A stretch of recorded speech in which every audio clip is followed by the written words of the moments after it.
Orang-orang fisika, pada waktu dia menyelidikkan cahaya, mereka menjelajah kepada satu paradoks yang luar biasa besarnya. Saudara-saudara, kenapakah? Karena cahaya adalah yang bisa dilihat, tetapi tidak bisa diukur beratnya. Saudara-saudara, bukankah ini satu paradoks? Segala sesuatu yang kita bisa lihat, kita bisa mengukur beratnya berapa. Dengan keukuran berat itu, kita tahu benda yang kelihatan ini adalah benda yang beberapa bobotnya. Saudara-saudara, kita bisa mengukur berat daripada semua yang kita lihat. Bahkan kita bisa mengukur berat daripada udara yang kita tidak lihat. Nah, saudara-saudara, di sini ada seorang otorita atau seorang yang terkemuka dari fisika yang berada di Indonesia, Yohanes Surya. Coba tanya, cahaya itu bisa diukur beratnya? Tidak bisa. Yohanes Surya kan? Surya itu cahaya kan? Nah, kalau surya ini bisa diukur beratnya. Nah, saudara-saudara, saudara kita ini adalah seorang yang meningkatkan martabat Indonesia di seluruh dunia internasional. Karena dia telah mengakibatkan penggalian fisika dengan otak-otak fisika yang potensi paling besar di Indonesia. Sudah dikenal di dunia, seluruh internasional. Saudara-saudara, sesuatu yang bisa dilihat, kenapa tidak ada beratnya? Ini ajaib. Saudara-saudara, sesuatu yang bisa dilihat, bukan saja tidak ada beratnya. Sesuatu yang bisa dilihat, yang tidak ada kemungkinan mengetahui beratnya, justru mempunyai apa? Mempunyai kecepatan. Nah, ini lebih ajaib lagi. Something can be seen, visible, without weight, but has the speed. Saudara-saudara, speedo ini merupakan sesuatu kaitan dimensi keempat yang berrelasi dengan 3 dimensi yang lain. Sehingga Einstein mengatakan yang disebut waktu itu adalah dimensi keempat. Dimensi keempat bukan seperti apa yang dikatakan oleh Cho Yong-gi yang begitu dangkal. Saudara-saudara, seorang mahasiswa yang mengikuti Reform Institute dari Harvard University, dia mengatakan ada fisika yang sudah menjelajah kepada dimensi ke-76. Masakan Tuhan Allah di dimensi keempat? Itu pikiran yang terlalu kuno, terlalu dangkal. Dan itu sama sekali tidak cukup untuk melukiskan keagungan dari Tuhan. Saudara-saudara, dan kira-kira 60-70 tahun yang lalu, Einstein sudah menyatakan bahwa waktu itu adalah dimensi yang keempat.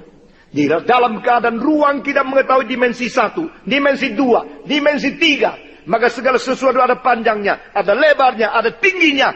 Tetapi ketiga dimensi ini kalau sudah bergerak, maka dia memerlukan dimensi yang lain. Itu namanya waktu. Dan dimensi yang lain itu kalau memerlukan sedikit, mengakibatkan gerakan yang panjang dan mempunyai sesuatu jarak yang sangat panjang. Itu disebut kecepatan tinggi. Saudara-saudara, sesuatu yang ada 3 dimensi, kalau dia memindahkan lokasi ke tempat lain, makin memakai waktu sedikit.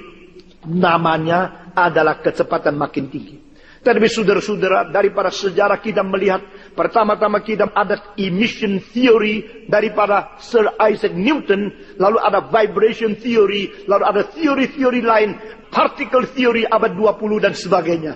Saudara-saudara sekalian, di dalam Einstein memikirkan bahwa cahaya itu tetap tidak mempunyai sesuatu arah yang lurus seperti apa yang dipikirkan di dalam sejarah tradisional. Tapi menurut dia, benda yang besar sekali, cahaya lewat, ada pengaruh yang membuat cahaya itu bengkok, sehingga itu tidak mutlak menjadi relatif. Nah, ini semua penemuan di abad ke-20 yang sangat berlainan dengan zamannya Sir Isaac Newton, membuktikan bahwa manusia tidak boleh seperti zaman modern yang terlalu kaku memutlakkan pikiran manusia sendiri.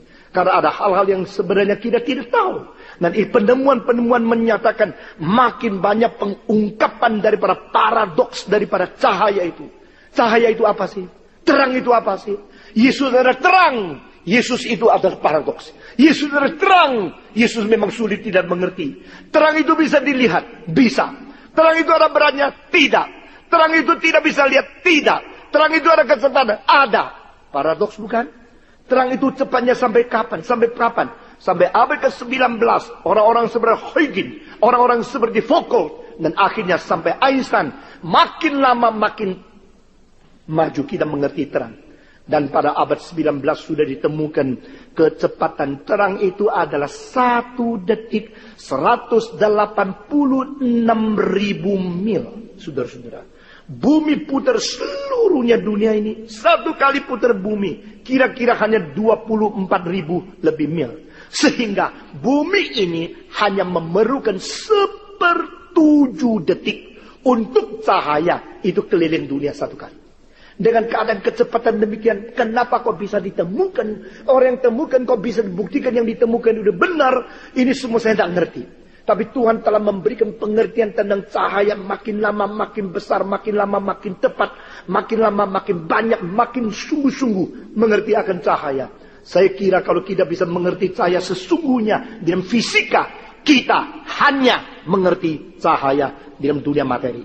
Tapi yang dikatakan di sini jauh lebih daripada itu. Saudara-saudara, cahaya itu ada kecepatannya, cahaya itu bisa dilihat, cahaya itu bukan materi, cahaya itu tidak ada beratnya, cahaya itu tidak bisa sama sekali dirintangi. Saudara-saudara, ada hal-hal tertentu yang bikin kita tidak mengerti di mana cahaya tembus. Di situ kekuatan tenaga energi juga tembus. Kenapa ya? Kalau mobil saya itu tidak didirikan dengan kaca, kalau mobil saya itu bikinnya dengan jendela kayu, maka cahaya tidak masuk. Kalau cahaya tidak masuk, panasnya tidak masuk. Tetapi heran sekali, kalau mobil itu dengan kaca menjadi jendelanya, cahaya masuk dari kaca karena transparan, panasnya bagaimana masuk? Oh, ini menjadikan satu hal yang interest sekali bagi orang fisika menyelidiki. Sebenarnya cahaya itu